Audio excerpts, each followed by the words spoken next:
Alright, these notes go over the election of 1840. The reason we're doing focusing in on this election is because it, like only a few others, really are transformative elections and really show how things are changing and how elections and politics change in the United States. Much like the election of 1824 and how that's going to split up the Democratic-Republican Party, this one is going to change politics even into today. Alright, so in 1840 we will start with the Democrats. The sitting president, Martin Van Buren, the Democrats are going to go ahead and renominate him for another term, despite the fact that the country is still suffering from the problems associated with the Panic of 1837. There was economic improvement going on, but we still had those effects of those policies that people blamed him. They leave the vice presidential spot open. They weren't real sure who they should nominate. There were different contenders from different regions, and so they decided that they would leave that open, and after winning the presidency, they would allow the electors in the different states to make up their own minds, and if need be, let the Senate eventually choose the vice president. Now, the Democratic platform took on kind of what we think of as kind of the old-style Democratic-Republican points of view. Their platform opposed federal funds for internal improvements. So Henry Clay's American system are going to be there. It opposed a creation of another national bank. Remember, Van Buren and the Democrats did create the independent treasury. It's not a bank. The key thing is a national bank would make loans. Okay? For the first time, a political party came out on one side of the question of slavery. The Democrats, their platform in 1840, opposes national government interference with slavery. And so that's going to be the first time you see a party pick a side when it comes to slavery. Now, what it does support is a strict interpretation of the Constitution. Again, another one of those old Democrat beliefs. Now, the Whigs are going to have learned from their disastrous campaign in 1836. They learned that you can't run 4 people for president and expect to win. So instead, in 1840, they rally behind William Henry Harrison. Harrison had gotten the most votes out of any of those Whig candidates in 1836, and they had learned that even though they kind of associated him with the Northwest, the Indiana area, that he had a national reputation. He was a military hero. And so they realized that people around the country knew who he was, and they were able to capitalize on his performance against Tecumseh and the Prophet. He was also kind of a political choice because he didn't have any political enemies. In other words, there weren't any Whigs who considered him to be a political threat and might get angry that he got the nomination and they didn't, and then turn around and work against him during the campaign. Instead, all the Whigs are able to kind of come together and support Harrison, whereas other parties have found that difficult in times past. For vice president, the Whigs choose this man named John Tyler. Now, John Tyler is going to be an interesting choice for vice president because the reason he is a Whig is because he's an anti-Jackson Democrat. He's not a Whig because he worked with Henry Clay as part of the National Republicans. He doesn't believe in federally funded internal improvements. He is a Democrat who got angry with Andrew Jackson because Andrew Jackson and his forceful personality drove Tyler out of the Democratic Party and into the arms of the Whig Party. The Whigs choose him as vice president, hoping that he will appeal to Democrats who are maybe a little disenchanted with Martin Van Buren and are looking for a reason to vote Whig. Well, why would I vote for William Henry Harrison? He's one of your guys. Yeah, but we have a Democrat running with us. Doesn't that make us more appealing? Okay. Their slogan in the campaign is going to be Tippy Canoe and Tyler too. You can Google that. There are several people, they had a campaign song that went along with that. There are several different people that have done versions of that. But Tippy Canoe, bringing up William Henry Harrison's military record, his defeat of the Prophet at Tippecanoe, and hey, let's go ahead and vote for Tyler too in there. Now, when we talk about the election of 1840, the big thing we look at is the actual campaign. What went on around the country during this election? Sometimes we refer to this as the first modern campaign, because it's the first campaign where the two sides really relied on popular gimmicks and political rallies and songs and just all these really, in our mind, in 2017, we might say these are kind of weird, but if you think about, this is how it started and what it's evolved into, one of the things that Harrison and the Whigs did is they had these very large balls made up. And so here in the little cartoon, or the drawing, you see a Harrison parade, and what they're doing right here is they're rolling this ball. And what they would do in one town, they would hold the rally where they, built up Harrison, and they had a band playing, and they got people to come out and try to get him to support Harrison, and then his supporters would get this ball and they would roll it down the street, sometimes down the road to the next town, bring the band with them. Of course, it has all these little slogans on it, and as they went down the road, people would see that, and well, where are you guys going? Well, we're going to the Harrison rally. Well, you're rolling a 10-foot rubber ball down the road. I've got to see this. And it would get more people to show up at the rallies. Okay. This little picture right here, if you can take a look at it real quick, you see all these different things going on here. This was the Democratic Whig headquarters, and so it's going to be the Whigs. But you see, they're flying flags out. You've got a crowd in the streets. Here's a guy in a stovepipe hat, just holding a rally out front here. Now, the Democrats are going to, put out stuff like this. And it's not to say the Democrats only put out negative stuff. They put out their own positive stuff as well. But this right here, this was their answer to the Whigs. Look, when you vote for a Whig, this is what you get here. You get the party that supports the National Bank. You get the party that is just anti-Mason. They're anti-war of 1812. Bring back those kind of old Federalists. The party of Adams, the party of Henry Clay, okay? The party of abolition. The Democrats played that up. We're the party of slavery. They're the party of abolition. Okay? And then at their heart, look at how far back they go. This is the election of 1840, and at their heart, these people are Tories. And if you can remember back several units, the Tories were the people that supported Britain during the Revolution. So the Democrats are going all the way back to some Revolutionary War rhetoric to try to associate the Whigs with that. Okay. Now the Whigs, in their campaign, both campaigns are going to focus a lot on the two candidates' personalities and less on their politics. So the Whigs try to portray Van Buren as being too aristocratic. He sits in his mansion, drinking champagne, dining on fine china, and what they're talking about is the White House.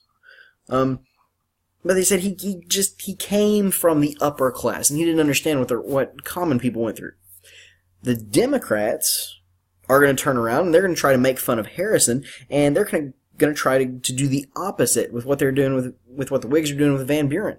The Whigs are trying to make Van Buren look too upper class, while the Democrats are going to say, fine, we're going to make Harrison look lower class. What does Harrison do? He doesn't know how to be a gentleman. He lives in a cabin. He drinks hard cider. Who does that? Hard cider, we might refer to today as moonshine. Okay? What it is, it's apple cider that is alcoholic. You know, he lives in a log cabin. He drinks hard cider. He drinks just, kind of base alcohol. Who does that? The problem is the Whigs say, we know who does that. Most everybody in America. Frontier Americans live that way. And so, when they ask Harrison, is it true you live in a log cabin? Absolutely, I live in a log cabin. No, he doesn't. He was the governor of the Indiana Territory. He lives in a, maybe not a mansion, but he lives in a very nice house. It's not a log cabin at all. He is not really a man of the people. But the Democrats are trying to portray him that way. The Whigs are going to adopt it and portray him that way. And so that's the way he ends up looking. He seems like a man of the people. Because of all this stuff, sometimes this election is called the Log Cabin Hard Cider Campaign. Because they associate William Henry Harrison with that log cabin and that hard cider. Now, if you think about all this stuff here on this slide, what do modern campaigns do? Think of them. Think back to the 2016 election. Hillary Clinton, Donald Trump. Okay? When they came out, when either one of them came out in any rally, there was always some kind of theme music playing. Okay? A lot of times, the only time you hear about the theme music is when, one of the band says, oh, we'd rather you not play our music. Okay, but you have this, okay? Think, bumper stickers. People buy bumper stickers and put them on their car for these things. The signs we put out in our yards. Okay? Those things, those little bitty things, this is where they all had their start. And sure, they may not have had yard signs back in 1840, but this is where the idea comes from. Okay? The gimmicks, the little things people could do. This is where it comes from. This is why the 1840 election is such a big deal. Now the results of the election. Okay? Harrison is going to win. Okay? Van Buren won in a landslide in 36. Harrison's going to win by a landslide in 40. Okay? He's even able to turn Martin Van Buren's home state of New York. He's able to turn that state against Van Buren. So when you lose your home state, that's usually not a good sign. The Whigs were also able to pick up a majority in Congress. And not only do they win the presidency, they also win Congress. And so the Whig agenda is looking pretty good. Harrison becomes president, and in his inaugural address, he actually states that he is planning on deferring to Congress. What that means is he is going to allow Congress to pass laws, and as long as he sees nothing unconstitutional in it, he will sign the law. He will sign the bill into law. To be perfectly honest, William Henry Harrison probably isn't exactly presidential material. He doesn't have that same force of personality that a lot of our presidents have had.